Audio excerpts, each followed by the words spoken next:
E aí, nesse resultado dos seus estudos, você chegou à conclusão que a polpa fala, é isso?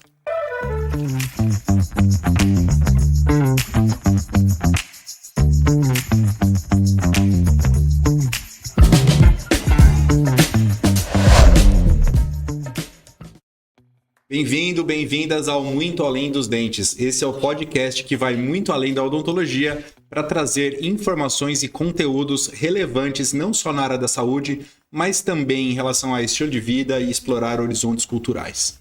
Como sempre, eu tenho uma convidada muito especial que vai agregar bastante conteúdo e a gente vai explorar também as experiências profissionais, pessoais que esse convidado ou que essa convidada nos traz e que pode ser bastante enriquecedor.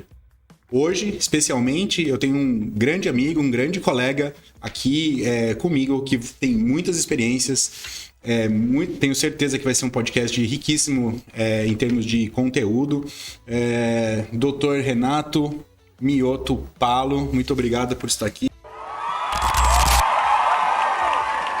Diretamente dos Estados Unidos. Muito obrigado. Um grande amigo que faz muita falta no nosso dia a dia aqui no Brasil.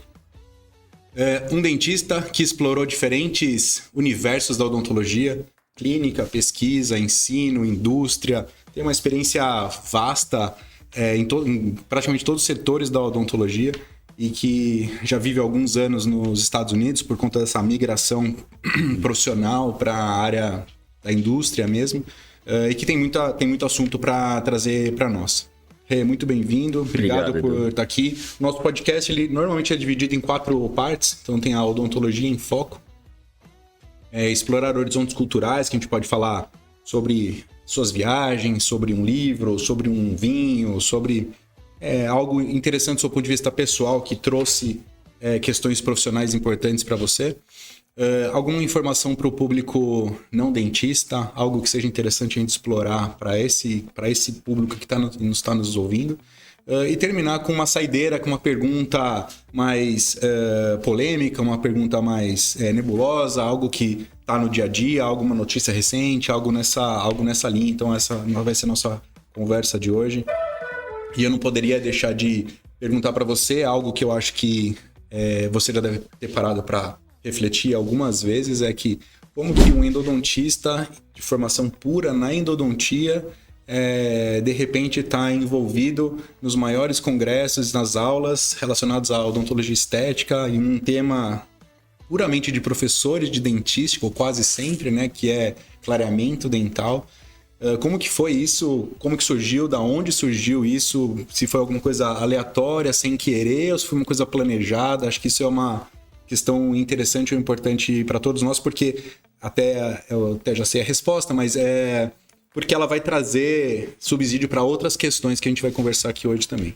Que legal, Edu. Poxa, obrigado por essa oportunidade. Que delícia vir até aqui bater papo com você. Custou caro a passagem, tudo, mas vale a pena, né? Tá tudo bem, tá tudo jóia. A gente tá aqui para fazer os amigos felizes. É o que importa na vida.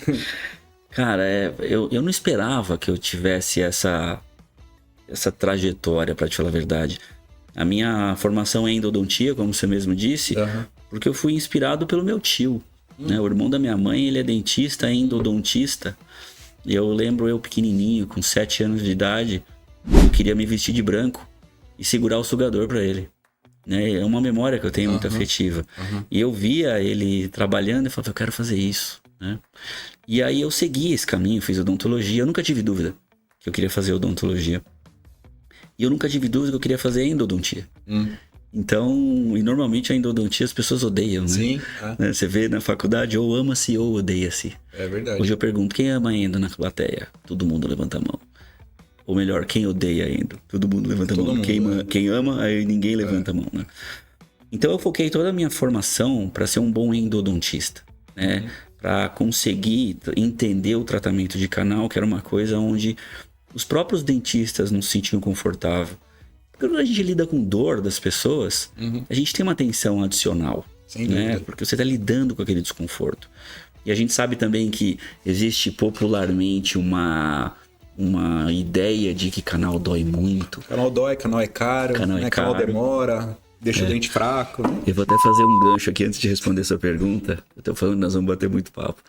Eu fui dar uma aula uma vez em Myanmar, e aí era um país controlado pelos militares, e antes de começar a aula, veio uma pessoa que era uma jornalista e falou: olha, antes do senhor começar a sua aula, eu preciso fazer 4 perguntas. Eu falei, tudo bem. Aí ela perguntou, por que o dente dói? Uma pergunta tão ampla, né? E a segunda, por que o Tatacanal é tão caro? Estão só respondendo as suas perguntas. E então a endodontia sempre esteve no meu coração para entender e fazer direito. Fiz a especialização. Quando eu acabei a especialização, eu comecei a dar aula com a equipe dos meus professores.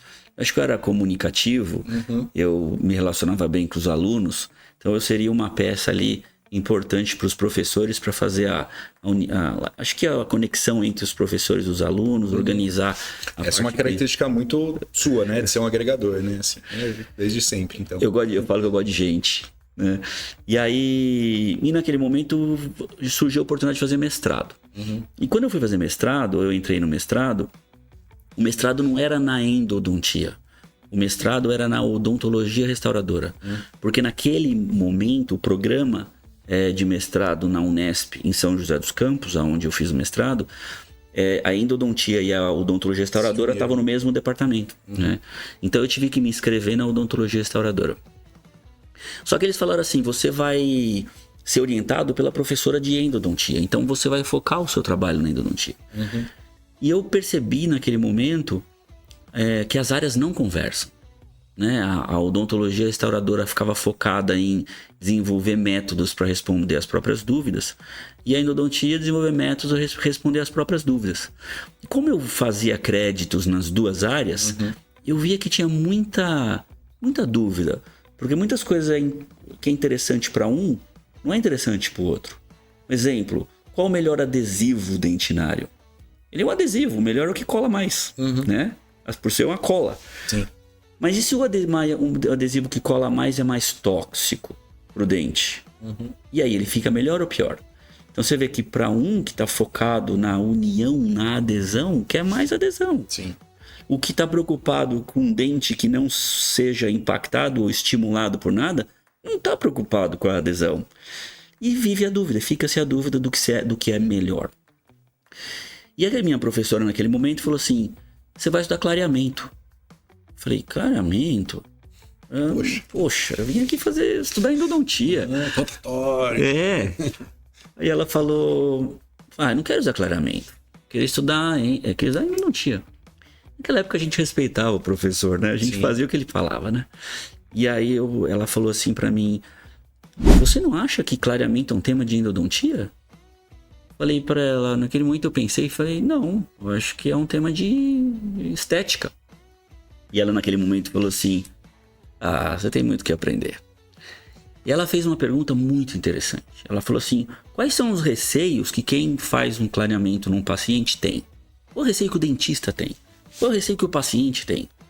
Falei, olha, se a gente tá falando de dente vivo, é sensibilidade, desconforto, dor. Mas se a gente tá falando de um dente não vivo, é os riscos das reabsorções radiculares.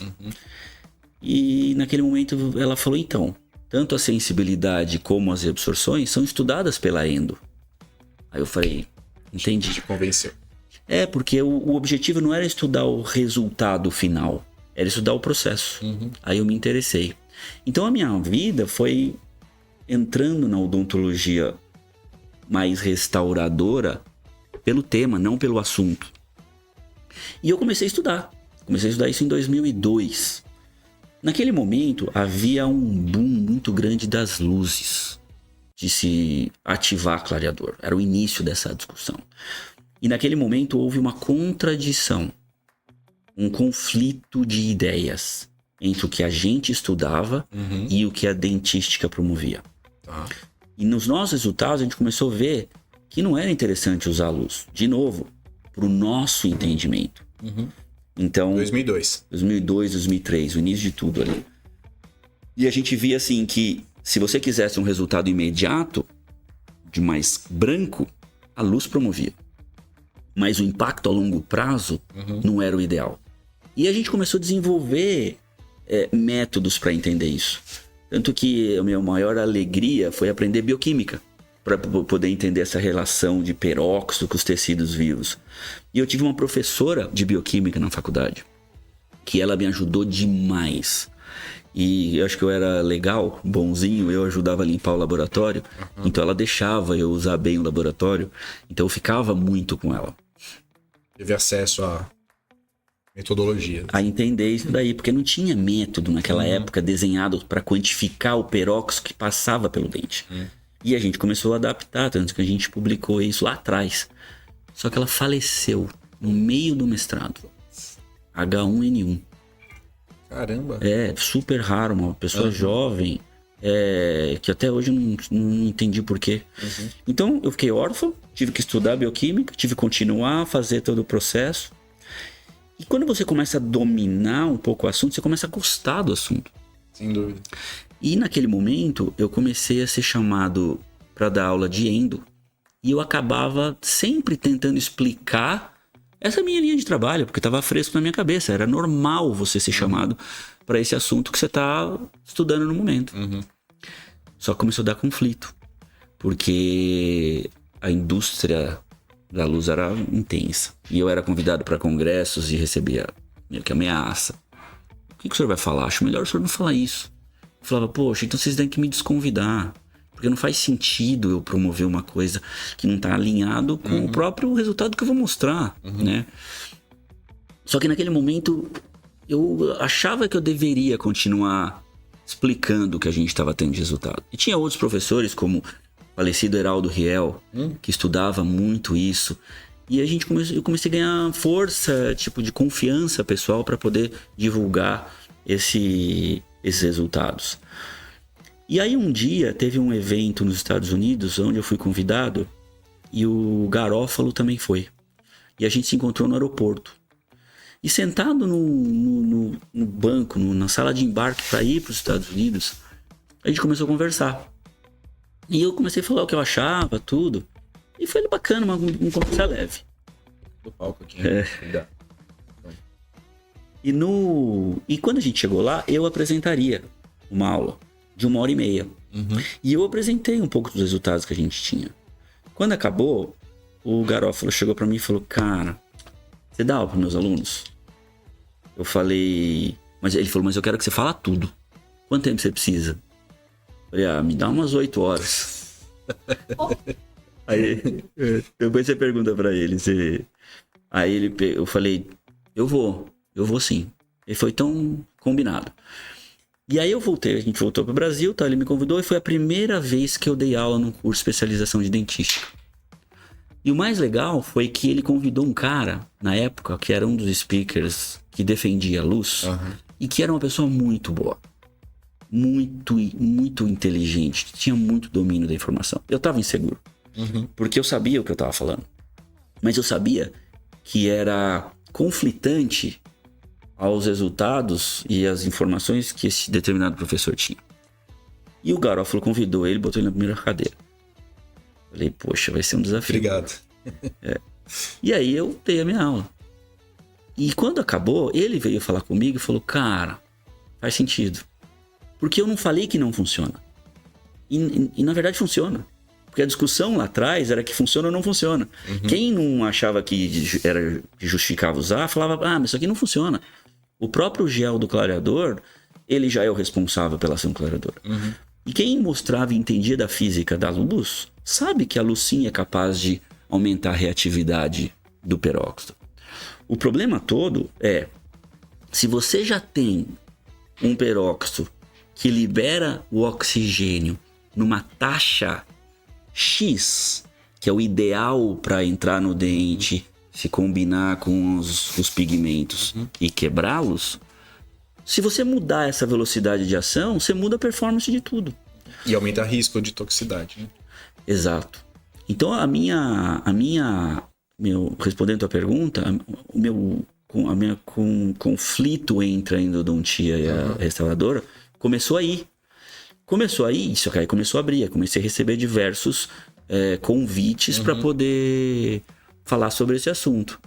E aí eu acho que hoje eu sou mais convidado para dar aula na odontologia estética do que na endodontia. Muito interessante. E nessa sua... Caminhando para uma outra pergunta minha, que é algo que você fala bastante. E aí, nesse resultado dos seus estudos, você chegou à conclusão que a polpa fala. É isso? Exatamente.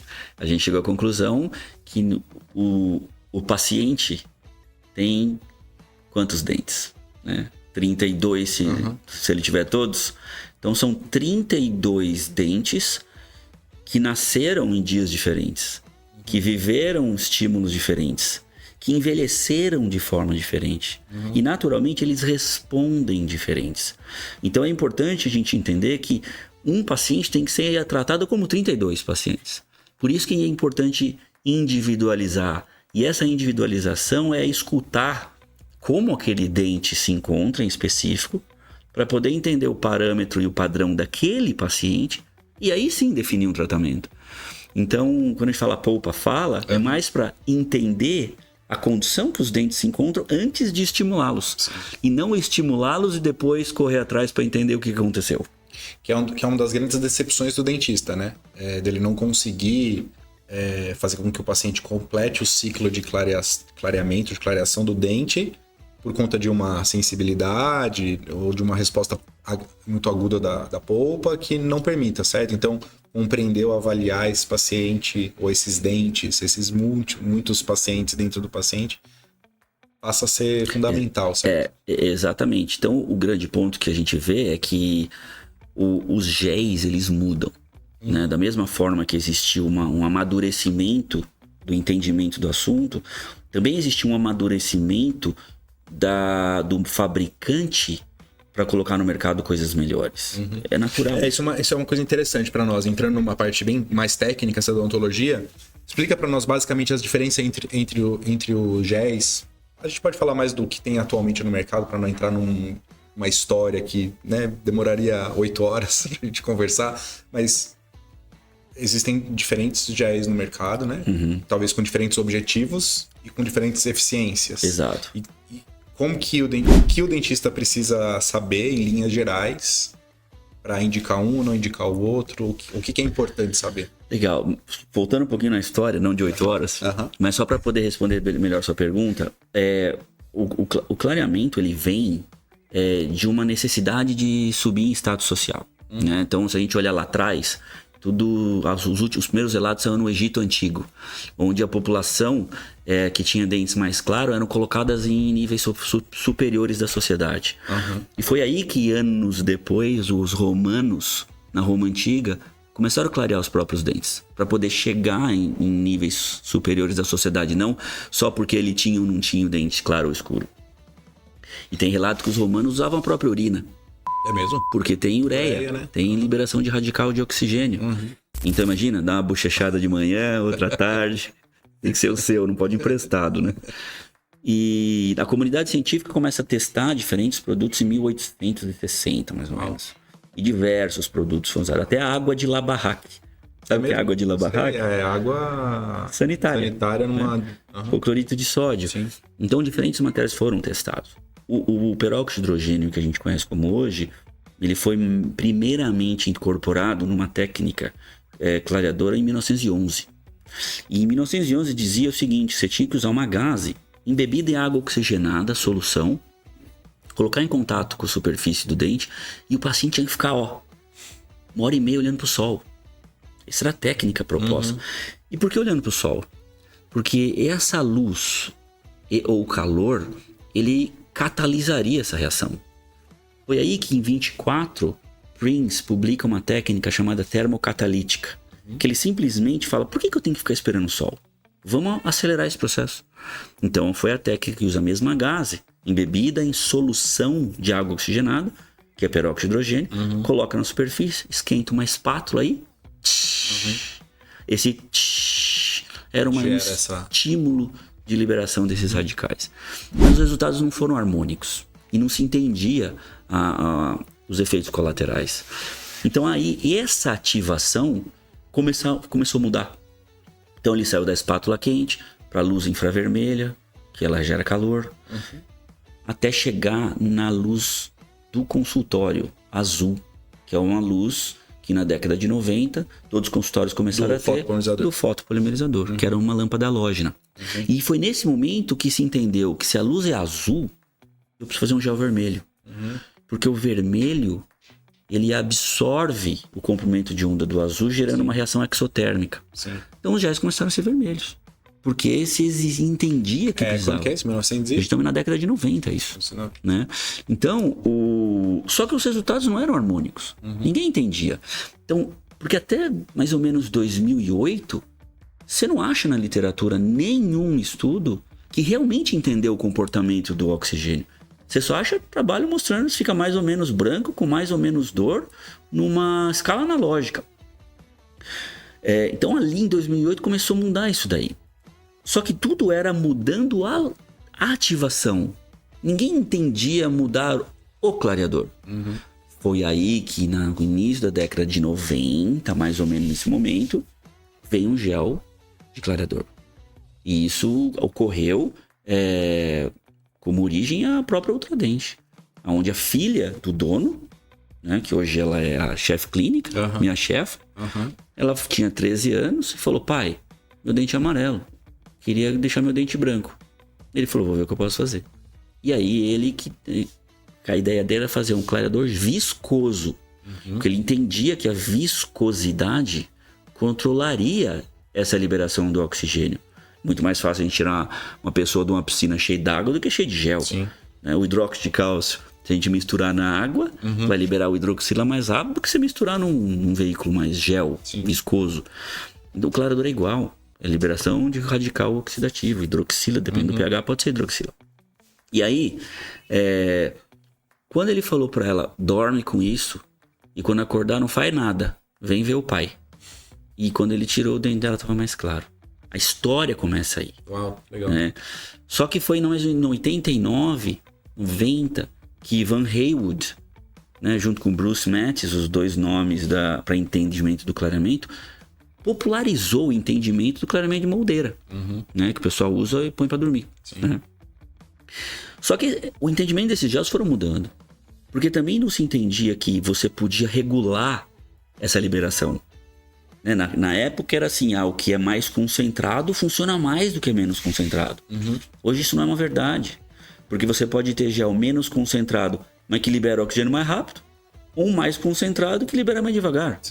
Então, no mesmo intervalo de tempo, eles são iguais. É isso que o dentista, na maioria das vezes, não entende. Ou tem dificuldade clínica de falar: nossa, é peróxido de carbamida, é peróxido de hidrogênio, é 8%, é 20%. Exato. É isso que começa a virar bagunça. Então, respondendo a tua pergunta, sim, existem diferenças entre os clareadores, porque isso está de acordo com como cada fabricante regulou isso. O que faz uma solução, porque o peróxido de hidrogênio é solução, você tem que fazer ele virar gel. O peróxido de carbamida é um sólido. Você tem que diluir, virar uma solução e formar um gel. Então você precisa de espessantes para formar ele em gel. E esses espessantes, eles impactam diretamente no comportamento dele. Só de carboxipolímero ou polímeros, tem mais de 100 tipos. E é óbvio que os mais puros são mais caros. E tem uma performance diferente dos menos puros. Né?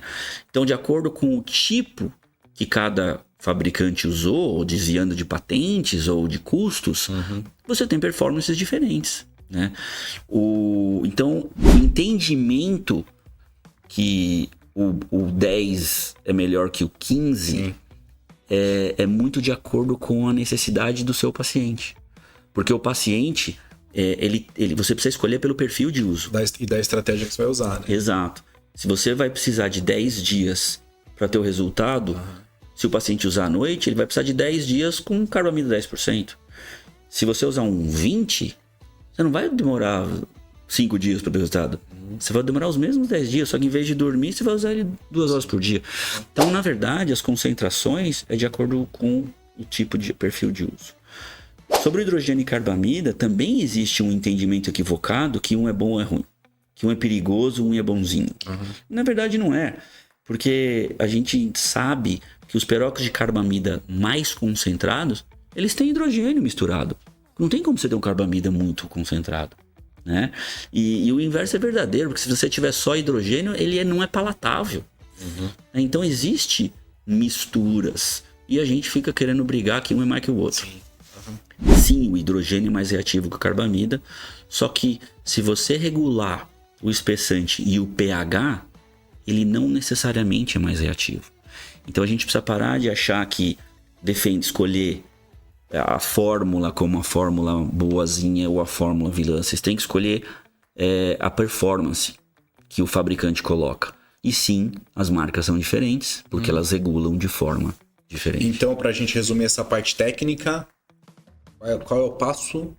Quais são os passos primordiais, essenciais para o dentista ter um clareamento eficiente? Como ele vendeu, assim, a previsibilidade de um clareamento eficiente? Fantástico. Primeira coisa, eu falo que a gente tem que analisar e fazer um bom diagnóstico da parte dura e da parte mole. Né? Então, diagnóstico da parte mole. É o tecido pulpar, é a condição que aquele dente se encontra. Então, como é o dente que se encontra, a gente tem que fazer esses testes para poder entender a normalidade ou alteração da vitalidade dos dentes em todos os dentes. Aí você fala, poxa, mas aí é inviável. Né? Não é inviável. Porque se você faz não precisa ser em todos, mas numa grande maioria suficiente para você entender o padrão daquele paciente, você começa a entender qual é o padrão. Entendendo o padrão, você vê quem foge daquele padrão. O dente que foge daquele padrão merece uma atenção especial, porque tem alguma coisa não normal. Ou porque ele tem uma interferência na mordida, ou porque maior, né? Uma infiltração, uma cárie. Então, identificando isso, você consegue entender que tipo de reatividade você cria. Ou, se tem gente não normal ali naquele meio, tira a causa. Traz esse cara para normalidade ele, né? E depois estimula.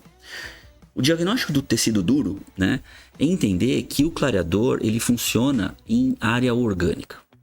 Então, do mesmo jeito, se você lava a roupa, Edu, Lava a máquina. é a máquina, né? Você sabe que para lavar roupa a gente tem aqueles Vanish.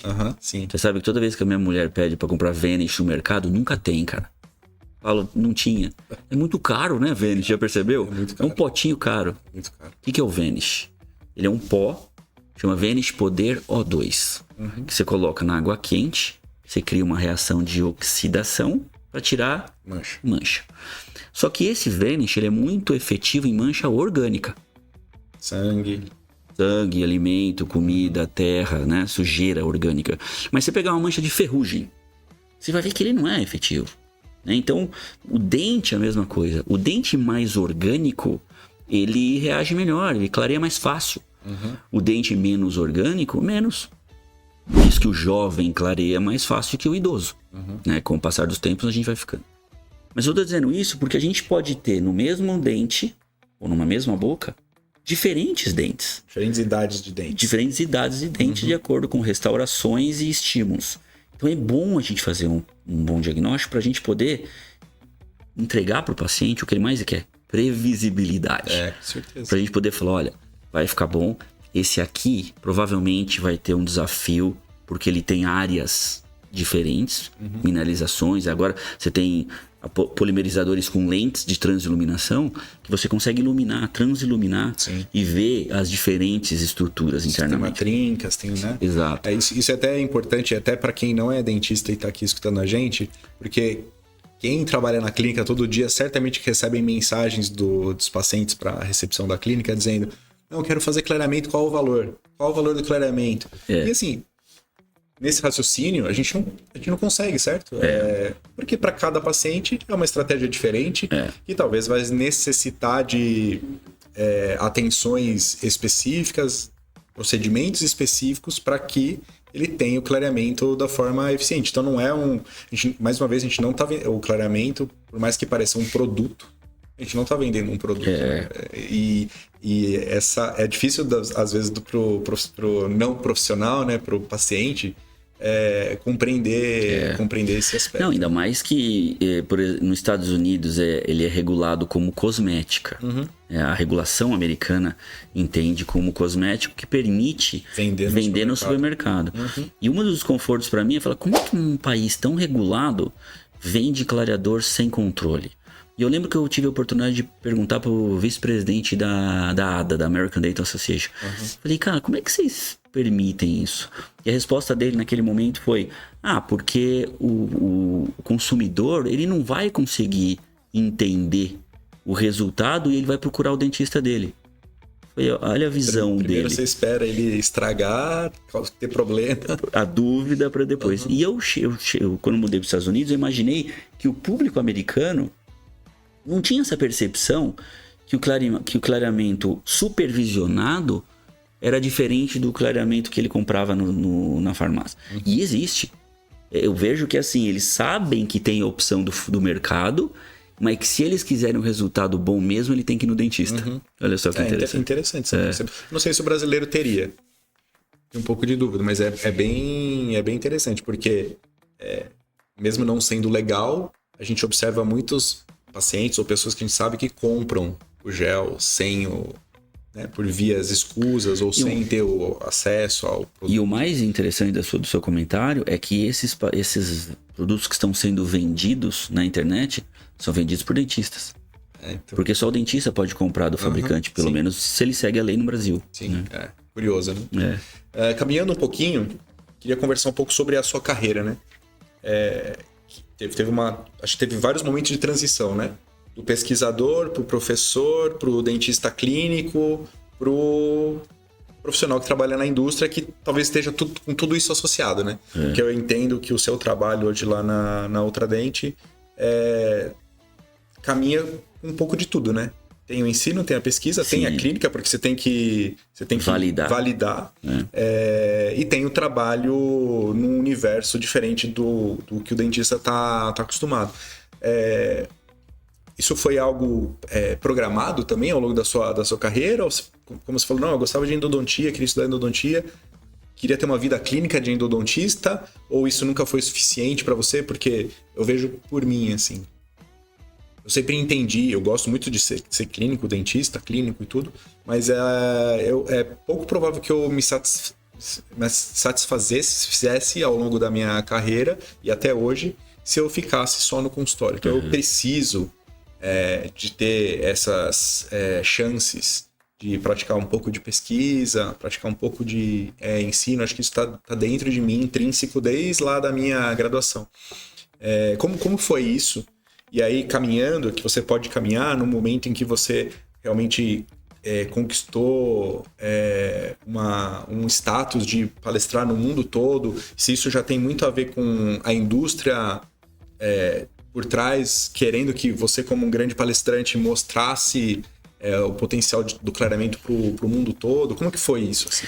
Então, eu sempre amei, né, a odontologia, a endodontia principalmente, sempre gostei de fazer consultório, mas eu sempre gostei de gente. Eu gosto de falar que eu gosto de gente. Eu sempre gostei de educar, né? E é interessante quando a gente educa, você é um educador, né? E você tem uma escola, você vê a heterogeneidade das pessoas que vêm buscar informação, né? E quando a gente padroniza a informação, a gente vai ser muito assertivo em um e não tanto em outro.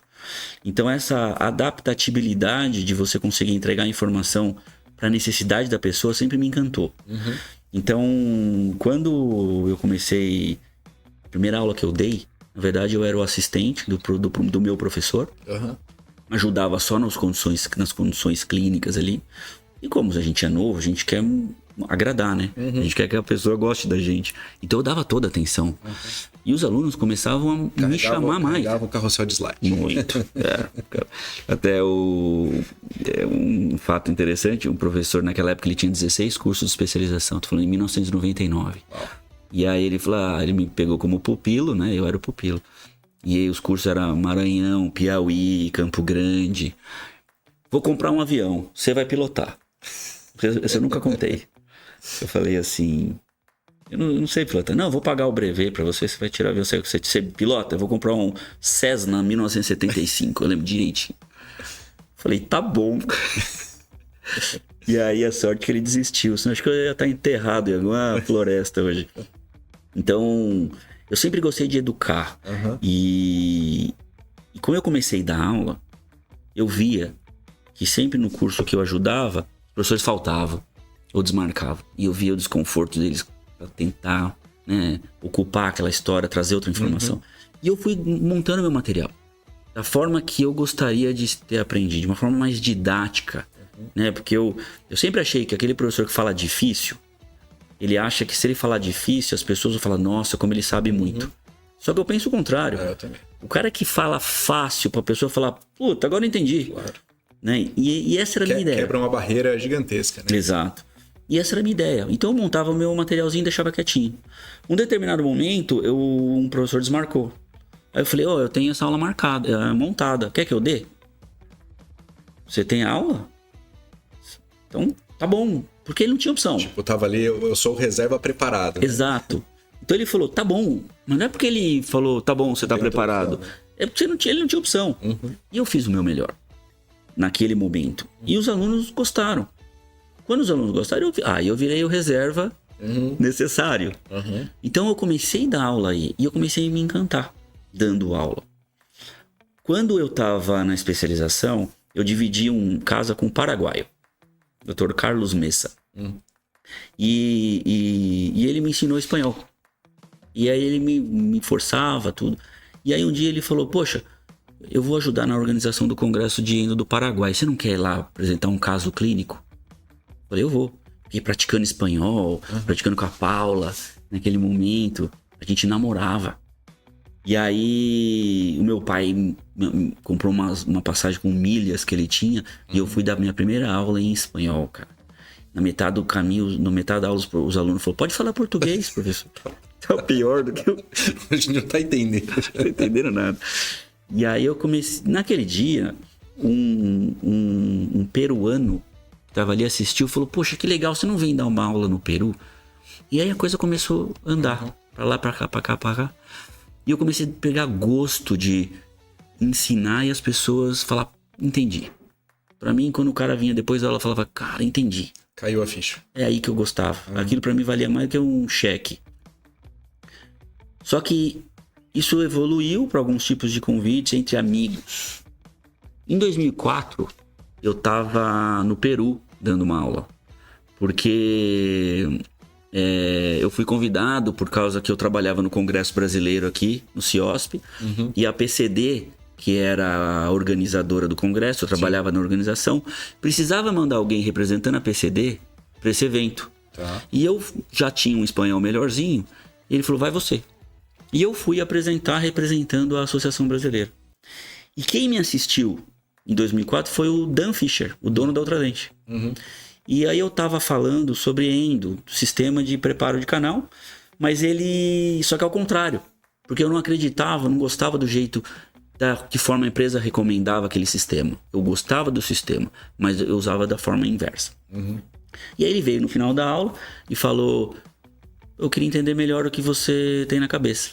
Né? O gerente da América Latina, chama Fábio, antigamente, ele não é mais, né, da América Latina, Fábio Fowler. Conheço. E aí ele falou, poxa, o dono da Ultradente quer falar com você. Falei, vixe, acho que ele não gostou do que eu falei. Falei, Fábio, eu não sei falar inglês. Aí ele falou, não, eu traduzo. Falei, tá bom. Aí a gente bateu um papo ali, rápido, né? E ele falou... Engraçado que eu tava com ele agora, ano passado na Alemanha, e ele contando alguma coisa, ele me viu e falou, e o Renato eu conheci num dia chuvoso do lado de fora do auditório no Peru. Uau. Falei, como é que ele lembra, cara, né? Incrível, né? E aí a gente bateu um papo rápido, o Fábio traduzindo, ele falou, eu gostaria que você fosse lá pra Utah, que nós vamos fazer uma reunião de professores, você pode ir? Eu falei, eu posso, mas eu não sei falar inglês, eu não tenho visto, nunca fui. Aí ele falou, não, a gente ajuda. Eu falei, então tá bom. Então a primeira vez que eu fui pra Ultradente foi em 2004. E naquela conversa, ele quis entender o que eu tinha na minha mente, eu expliquei o que eu achava, eu já estava começando a estudar clareadores e ele soube. Tanto que ele falou, pô, o que você acha disso, daquilo? E eu, de uma forma despretensiosa, eu falei o que eu achava. Só sei que terminou essa reunião, o Fábio falou, poxa, você não queria ser um dos nossos palestrantes? E eu lembro de ter perguntado, mas eu posso falar o que eu acredito ou tenho que falar o que a empresa recomenda? E aí o próprio Dan pôs a mão em mim e falou, filho, o dia que você falar algo que você não acredita, você não é interessante pra ninguém. Aí eu falei, poxa, gostei, eu vou. E foi a primeira vez ali que eu comecei a ser convidado para dar aula ou recomendado pela indústria, né? Porque no passado as entidades convidavam. Hoje a indústria é contactada para poder indicar nomes. E aí eu fui, sabia falar espanhol, não sabia falar inglês, eu circulei em todos os países que falavam inglês, espanhol. Uns anos depois, esse Fábio foi transferido para a Itália. E aí ele me liga e fala: puxa, preciso que você venha aqui para dar aula em inglês. Eu falei: pô, não sei falar inglês. Ele falou: então aprende. Aí eu falei: ah, tá bom, aprende. Aí 3 meses depois ele me liga de novo: e aí, tá pronto? Eu falei: não, cara. Ele falou: então aprende. Aí 3 meses depois, aí eu comecei a fazer aula particular. Aí 3 meses depois ele falou: e aí, aprendeu? Eu falei: não, tá louco, cara. Eu falei: então aprende. Aí na 4ª ligação, ele falou: marquei tua aula. Na Grécia. E cara, mas eu não tô pronto. Ele falou: mas você tem 4 meses. Eu falei: quer saber? Eu vou. A ignorância é uma benção. E eu fui, cara. Foi horrível.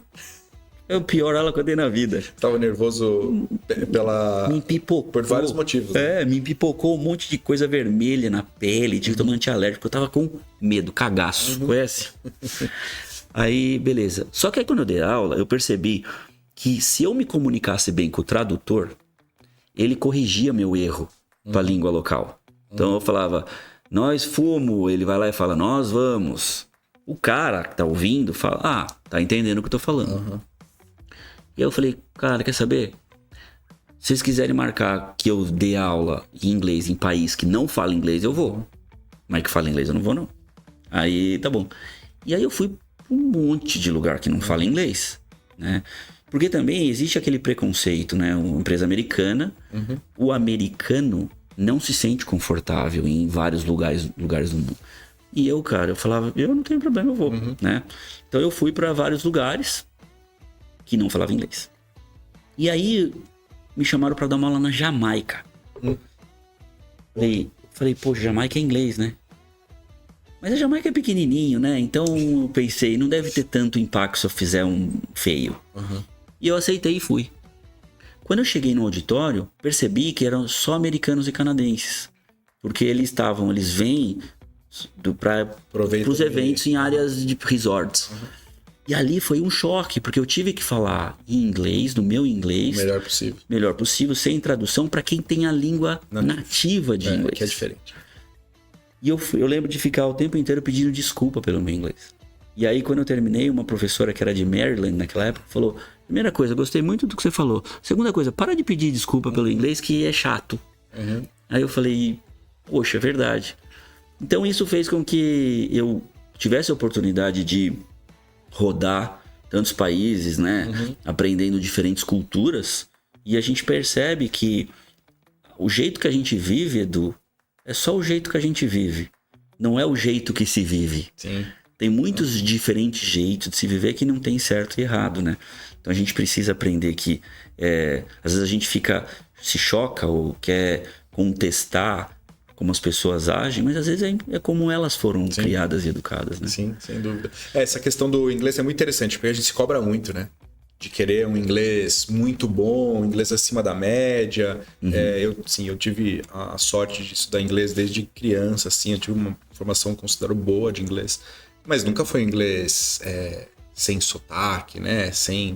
E com alguma dificuldade também na fluência, mas em todas as oportunidades que eu tive de falar fora e ter contato fora sob o ponto de vista profissional, eu também tinha essa mania de acabar falando: desculpa o meu inglês e tudo, e não só uma pessoa, com algumas pessoas sempre me falavam assim: Eduardo, a gente tá entendendo o que você tá falando, tá tudo bem. Tá tudo bem. E assim, a gente sente que você tá se esforçando e que essa não é só língua, e que o correto, na verdade, seria você estar se comunicando na sua língua e a gente também está entendendo. Então, entenda que para nós o seu esforço vale muito e você está conseguindo se comunicar, nós estamos entendendo.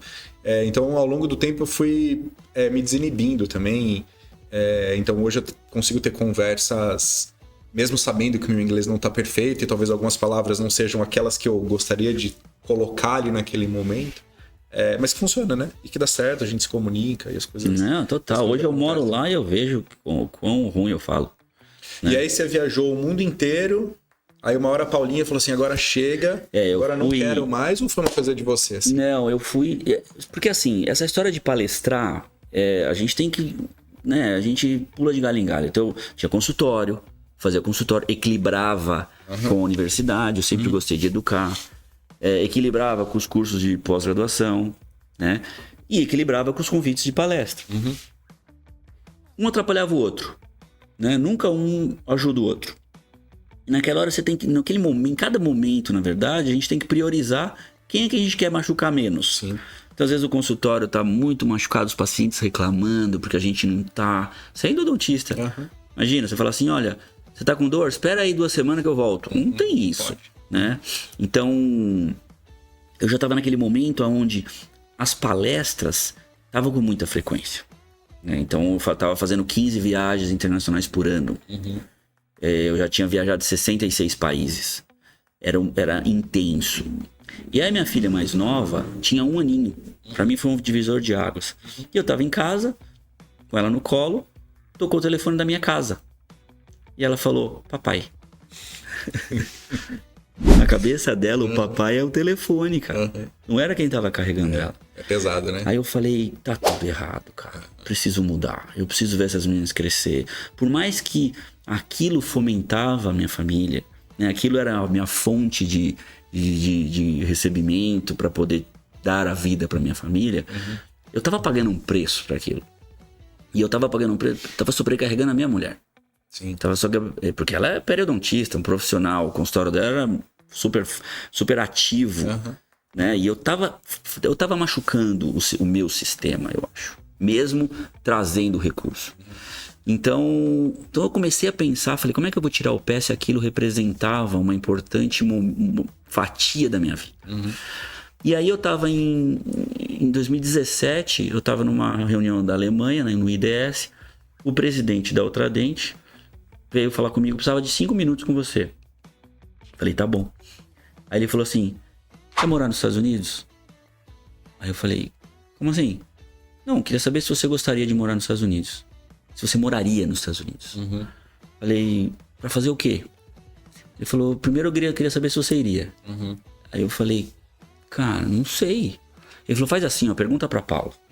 Vê se ela moraria. Porque eles sabem que se a família não estiver feliz, claro, ninguém vai trabalhar direito. Falei, tá bom, né? Sou obediente. Cheguei em casa, falei pra ela, preciso fazer uma pergunta importante. Falou, o que foi? Quer morar nos Estados Unidos? Ela, da onde você tirou isso? Por quê? Falei, o Dirk me perguntou se você gostaria de moraria nos Estados Unidos. Ela falou, mas pra fazer o quê? Falei, não sei. E como é que nós vamos viver lá? Falei, não sei. E que tipo de... O que você vai fazer? Qual é a vida que nós vamos ter? Falei, não sei. Aí eu falei... Ela falou, não posso te responder isso. Falei, concordo, mas eu preciso levar uma resposta. Eu falei, se a gente tiver a mesma vida que a gente tem aqui? Eu não sei nada, mas... Também eu não tenho aspiração, né? Eu queria tanto ficar em casa. Queria tanto ficar com a minha família. Que na minha cabeça eu falei, eu queria fazer dar certo. E aí eu falei, se a gente tiver a mesma condição de vida, você iria? Ela falou, eu iria. Eu falei, mas pensa que você não vai trabalhar. Você vai sair de uma puta profissional, com uma carreira, uma história. Ativa, né? Com clientela. E ficar em casa. E lá não tem ajuda. Você realmente tá preparada pra isso? E eu lembro que ela falou, deixa eu pensar, eu não lembro direito esse tempo aí. Ela... Vou chamar a Paulinha aqui, aí ela vai contar essa história pra nós depois. Pô. Beijo, viu, Paulinha? Exato, chama ela aqui pra ver se a história bate, né?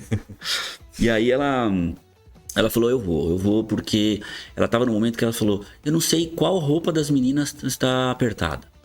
Né? Porque sabe aquela correria que as pessoas que ajudam a gente em casa acabam criando mais a nosso sistema de suporte. Exato. Ela falou, quer saber? Eu quero ver essas meninas, quero ficar mais próximo. Falei, então tá bom. Aí eu voltei para os Estados Unidos num outro evento, ele falou, e aí? Falei, ela falou que se a gente tiver uma vida igual que a gente tem, a gente vem. E ele conhece a nossa vida, ele já veio na minha casa várias vezes, já tinha uma relação há tanto tempo palestrando. Aí ele falou assim, vamos achar essa vida? Aí eu falei, você responde o que agora? Porque agora é o sim ou não, né? Aí eu falei, vamos. Aí ele falou, tá bom, eu vou ver as coisas. Então a minha oportunidade de parar de rodar e ter essa oportunidade de sair do mundo acadêmico, que pesquisa atrelado, ensino, pós-graduação, graduação, consultório.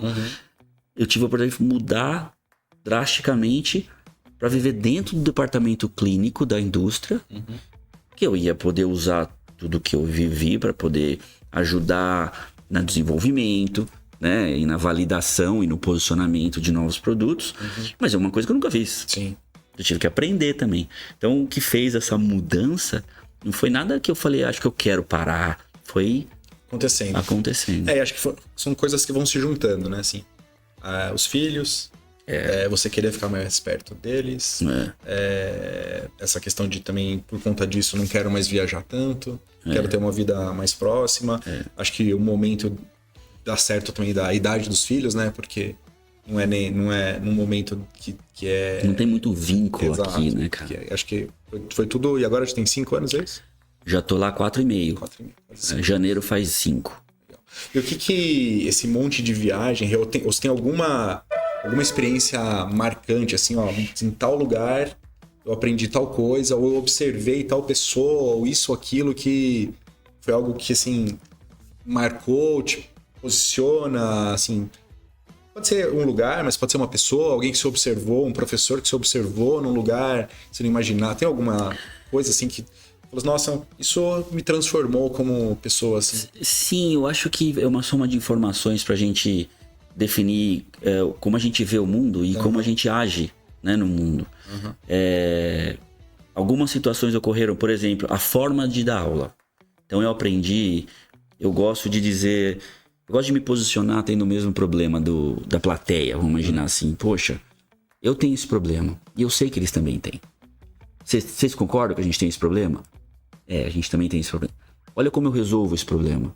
Pra pessoa falar assim, poxa, gostei desse raciocínio, isso faz sentido, vai me ajudar. Né? Só que tem países que isso não funciona. Por exemplo, Rússia. Alguns lugares da Espanha. Se você falar assim, eu tenho esse problema, você perde valor. Lá, posicionamento eu não tenho problema porque eu faço isso. Olha que tênue essa diferença de como abordar. Mesmo, né? De como a cabeça da pessoa é formada. Né? Então eu comecei a aprender que diferentes lugares do mundo a gente tem que mudar a forma que a gente posiciona. Não mudar a informação, de maneira nenhuma. Eu tô lá para dar a mesma informação. Então isso fez com que eu entendesse que falar, cara, as pessoas são diferentes e pensam diferente. Uma outra experiência que foi muito marcante na minha vida... Comunicação, né? Forma de se comunicar. Forma de se comunicar. É algo... Outra coisa que foi muito marcante foi que eu tive a oportunidade de dar aula em Beverly Hills. Uau, chique, hein? Na Califórnia. Que você vê a pessoa chegando para tua aula de Ferrari, por exemplo. Então era a vida daquela pessoa. E eu dei aula para esse mundo. Saí dali, 15 dias depois eu fui dar aula em Ruanda. Ruanda é um país na África que em 1998 sofreu um genocídio onde 800 pessoas eram mortas por dia. Imagina? Você imagina isso? Onde todos os homens foram dizimados numa briga entre a tribo Tutsis com os Hutus. Nossa. E aí eu tive a oportunidade de dar aula na única universidade para todos os dentistas do país. 20. Olha que louco, um país de 10 milhões de pessoas. Onde 85% da população tinha AIDS. Então... Você consegue dizer que a experiência aqui foi melhor? Então, eu tô querendo chegar nesse ponto, onde eu falava que eu tive que levar a mesma informação, mas são dois públicos que tinham necessidades diferentes para entender como ajudar a própria população. E ali, cara, lógico que o carinho maior que tá recebendo a informação é da África. Quem é mais carente, né? Exatamente. Então, você vai aprendendo a entender que no meu caso, é como as pessoas são, baseado na quantidade de experiências que elas foram expostas durante a vida. Isso dita a pessoa. E é por isso que ela age de forma diferente. Tem um livro bacana, chama Good to Great. É um livro que ele ensina que não adianta você ser bom. Você tem que ser great, que é excelente, muito bom. Né? E o que faz você ser de bom para muito bom é como você age em relação às diferentes adversidades. E tem um capítulo que fala First who, then what. Né? Quer dizer o quê? Primeiro quem, depois você ensina o cara a fazer. Até eu sou um pouco contrário, a gente falava, eu quero ver o currículo da pessoa. Porque o currículo só mostra o que ela fez, não o que ela vai fazer. E a gente erradamente acha que se ela fez, ela vai fazer. E não quer dizer que ela vai fazer. Porque ela pode ter tido influências do ambiente que fez ela mudar o jeito de agir em comparação com o que ela agia. Né? Então, essa é a experiência que eu acho que foi mais enriquecedora na minha vida. Interessante. E a proximidade, né? De temporal, né? De estar 15 dias antes num mundo e outro num mundo completamente diferente, né? Muito bom. Rê, vamos caminhar para um próximo bloco aqui do nosso podcast, onde a gente costuma trazer dicas e informações para o público geral. E acho que eu pensei em algumas coisas que a gente pode conversar, relacionando ao assunto clareamento, que acho que é um assunto que o público geral também tem bastante interesse. Algumas questões que eu acho que podem ser relevantes. Então, a primeira, né? Clareamento dental dói, né? Como evitar essa questão? Porque eu percebo que muitos meus pacientes falam assim, ou pacientes novos, que têm indicação para fazer um clareamento, têm desejo, não faço porque tive uma experiência ruim, uma experiência negativa. Então, como que a gente deve quebrar esse paradigma negativo que o paciente criou? Porque pode até ser que tenha sido uma questão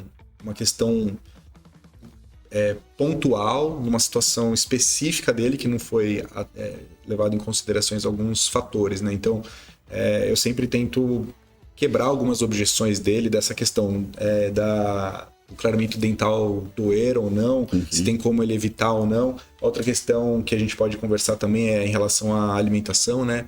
Doutor, então eu não posso, durante esse período, eu não pode tomar vinho. Não pode tomar vinho. Aí ferrou, né? Melhor ficar com o dente roxo. Não pode tomar café, não pode tomar vinho. E como que isso quebrou, né? Acho que é interessante essas perguntas. Sim, falando pro não dentista, né? Eu acho que é interessante porque, assim, o clareamento ele não foi desenhado para doer. Né? Vamos fazer uma coisa aqui que vai doer. Né? Não foi. Na verdade, o clareamento, ele libera um oxigênio, que esse oxigênio penetra no dente. E ele precisa penetrar no dente para poder chegar até a parte escura do dente e quebrar. Só que essa parte escura que está na dentina, ela é individual a cada um. É igual a pele. Tem gente que tem a pele mais escura, tem gente que tem a pele mais clara. Se você for no sol, se eu, por exemplo, vou no sol que eu tenho a pele muito clara, eu fico rosa. Por mais que eu quisesse ficar moreno cor do pecado, era surfista? Eu só me ferrava, por isso que eu tô careca. Tirando um monte de bicheira da cabeça. Pessoal, pra quem não sabe, Renato já foi surfista, pessoal. Você vê, sabe? Então, mas eu nunca cuidei. Nunca passei protetor solar de cabelos. Também não tinha na minha época. Então, a minha... Era parafina mesmo. Então, o meu couro cabeludo foi exposto ao sol. E por eu ter uma pele não preparada pro sol, hoje eu tô tendo que tirar um monte de lesão da cabeça. Né? Então, na verdade, a dentina do paciente, que está embaixo do esmalte, ela tem coloração individual ao paciente. E isso são estruturas dele mesmo, são proteínas dele mesmo. Para você mudar isso, você tem que chegar até lá. Então o clareador, ele tem que liberar esse oxigênio que vai atravessar o esmalte e chegar lá. Só que a dentina, ela é um tecido sensível, porque ela tem a inervação do dente, que é o tecido que está no canal lá dentro. Então tem duas formas de dessensibilidade. Uma, quando você faz clareamento com o seu dente doente, quer dizer, ele não está normal, né? Então você não fez um bom diagnóstico para entender se ele está normal antes de fazer o clareamento. E aí quando você pôs o clareamento, o cara falou, peraí, tá doendo? Porque ele pode não estar normal, mas não ter dor, ele está subclínico. Quando você colocou o clareador, ele falou, opa, ele acendeu. Mas também tem a situação de que o dente está normal, Por isso que o paciente não sente nada. Ele falou, eu vou fazer. Vida normal. E aí ele faz e dói. Porque o esmalte recobre o dente na coroa, né? Na área que está exposta. Só que tem áreas que ele pode ter, tá quebrado. Pode ter exposição da dentina, principalmente perto da área cervical, no colinho do dente aqui. Essas áreas que ficam expostas, quando o clareador entra em contato, ele movimenta o fluido que tem dentro do túbulo da dentina, estimulando o tecido que está lá dentro, que é sensível. Então, mais uma vez, na esmagadora maioria dos casos, é falta de fazer uma boa inspeção, um bom diagnóstico, e é por isso que você tem que procurar o dentista. Se você fizer, eu vou fazer aí porque me falaram que a marca A não dói ou dói, você está correndo o risco de doer. Sim. E tem um outro ponto. As marcas são diferentes. Então, você tem que saber qual é o ideal para você. Né? Porque eles performam de forma diferente, têm estratégias diferentes. Sim, ótimo.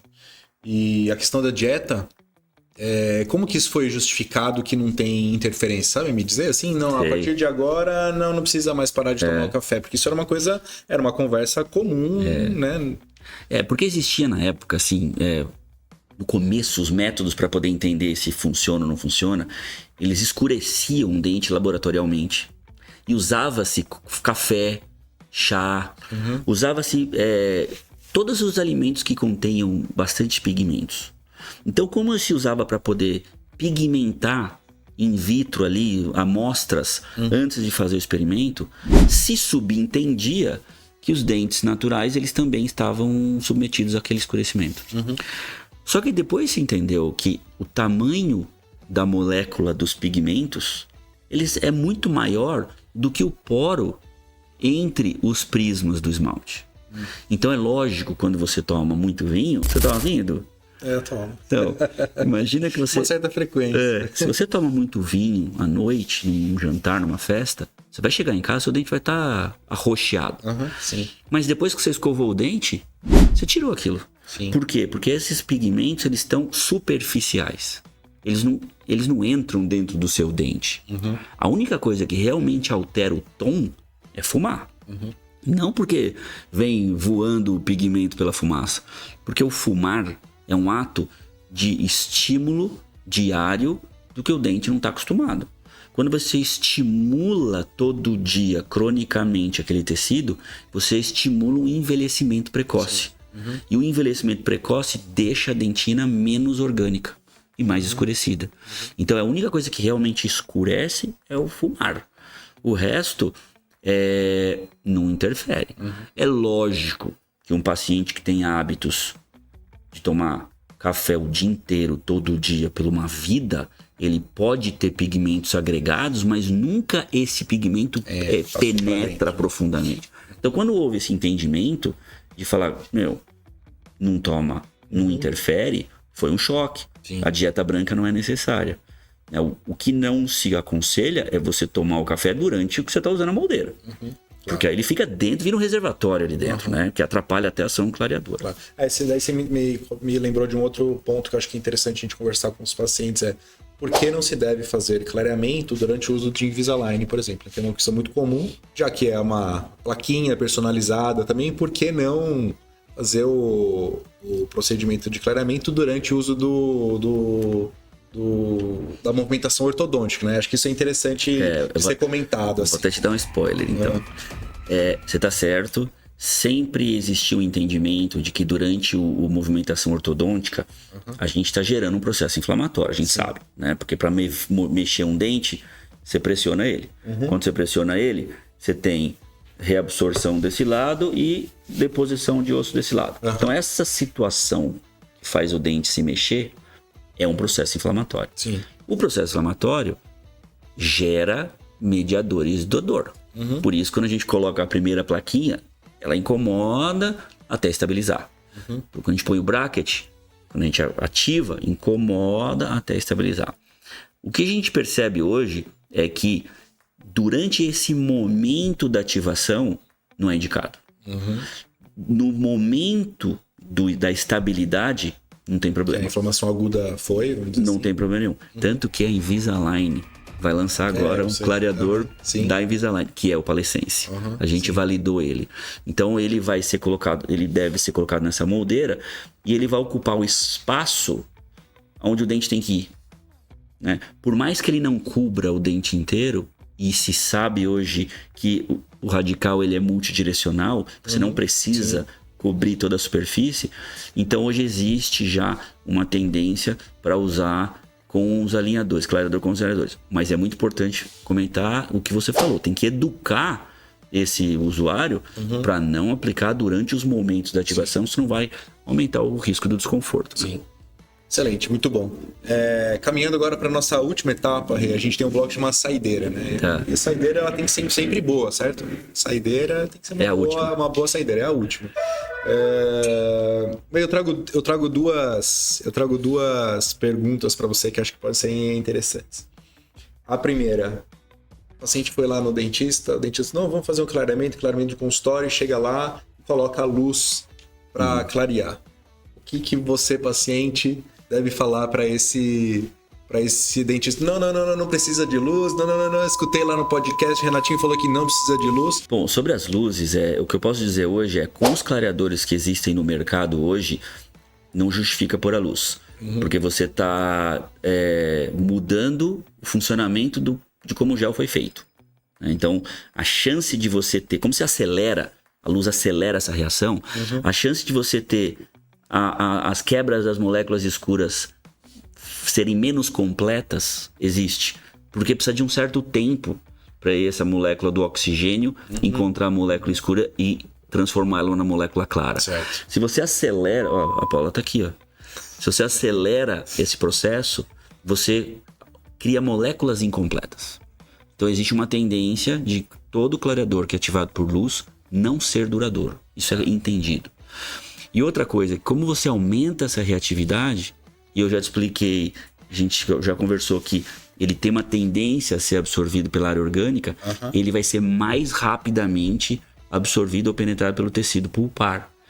E se esse tecido nesse momento não está na sua normalidade completa, você pode aumentar o risco de sensibilidade. Então, eu falo, valeu, luz não, né? E a segunda? Pasta dental clareadora. É só marketing? Sobre as pastas, os cremes dentais, os cremes dentais hoje estão sendo muito mais bem entendidos graças à Ana Cecília.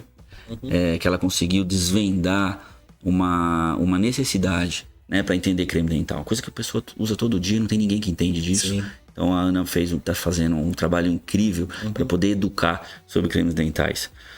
O creme dental clareador você tem que ter muito cuidado. Aliás, você tem que ter muito cuidado com os cremes dental que tem nome muito chique. Porque, vamos imaginar o seguinte, gente. O esmalte, ele é um vidro. Ele é prismático. E toda a estrutura vítrea, quando danificada, ela reflete luz branca. Se a gente pegar uma televisão e a gente fizer um risco na televisão, a gente vai ver aquele risco branco. Se pegar o nosso relógio e pegar uma lixa verde, os riscos que a lixa verde fez vai refletir luz branca. E se a lixa é amarela, a luz vai refletir branco. Se a lixa é preta, vai refletir branco. O esmalte não é diferente. Quando a gente cria qualquer risco no esmalte, ele reflete luz branca. Os cremes dentais ditos mais clareadores, eles tendem a ser mais abrasivos, porque eles tendem a remover mais pigmento superficial. Só que essa remoção de pigmento superficial tem um benefício, remover o pigmento. Mas em contrapartida, ele cria micro-riscos que começam a refletir luz branca. Só que isso não é clareamento. Você está criando uma alteração no esmalte. Então, existem pastas ditas clareadoras, porém com uma abrasividade menor, que ela vai te ajudar a manutenção do dente clareado. Não é pasta que vai clarear o seu dente. Só a quantidade de clareador que essas pastas têm nunca vai ser suficiente. Não clareia. Por si só não clareia. Você precisa do atendimento profissional.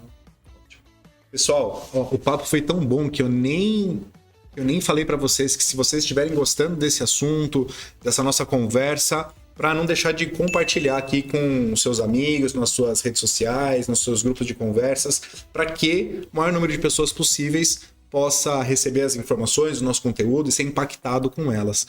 Foi muito bom, eu até esqueci de passar isso, mas por favor, não deixe de fazer isso se você se interessou, se você chegou aqui no fim desse nosso podcast, no fim desse nosso bate-papo, certamente que o primeiro de muitos.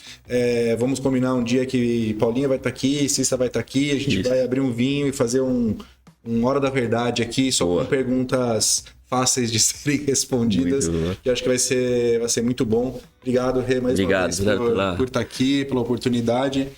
E para você que está aí nos ouvindo, nos assistindo, não deixe de deixar o seu like, fazer inscrição no nosso canal, ativar o sininho para receber as notificações para os próximos episódios e ficar atento que na próxima semana um super novo episódio para você. Grande abraço. Valeu. Tchau, obrigado, Edu. Valeu.